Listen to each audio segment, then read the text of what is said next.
I did get an apology. It was we actually ended up going through a lawyer with my parents because this thing was on the surface it doesn't look very good, and I understand that. My parents understood that, and so my parents were worried that if any sort of university or basically anything from a job to higher education would see it on my record as suspension, and it would probably look something along the lines of racism. Which is obviously not good. I'm not a racist, and I don't want that to be associated with that. So my parents got a lawyer, quite a good lawyer actually, and we basically threatened the school with, this is really the height of the media attention, so we threatened the school with me talking more with the media about it, and if they didn't comply with us taking it off my record, I would continue to talk to them, but the deal was if I quit talking, I would get off my record and get an apology, which happened. So.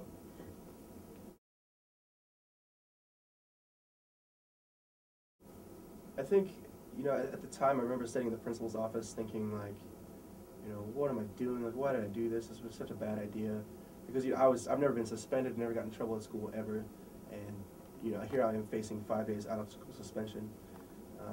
But as time kind of went along, I realized that it brought up a good point at Westside about their policies and what was going on. I think, especially an award given on Martin Luther King Day, which is supposed to be a day for equality, but the award itself was not about that at all, and which actually fights Dr. King's message, which obviously a lot of people had a problem with that. And so in retrospect, yes, I am glad it happened, because I think it brought up a lot of good points, and I think it got people thinking.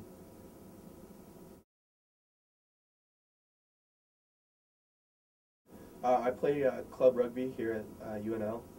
I've been playing rugby now for 7 years. I grew up playing in South Africa and loved it and always watched it my whole life. And played it in high school, and now I started again when I was a freshman here at UNL. I've been playing here as my fifth year now. It's my 5th year of playing for UNL. And subsequently I've played for a number of representative teams, everywhere from various collegiate teams to up to senior men's level. I'm now at the point where I'm now training with the U.S. Olympic and National Sevens rugby team. Sevens rugby is a shorter version of the traditional rugby. It's a lot faster paced and quicker, and so was voted to the Olympics about 6 weeks ago.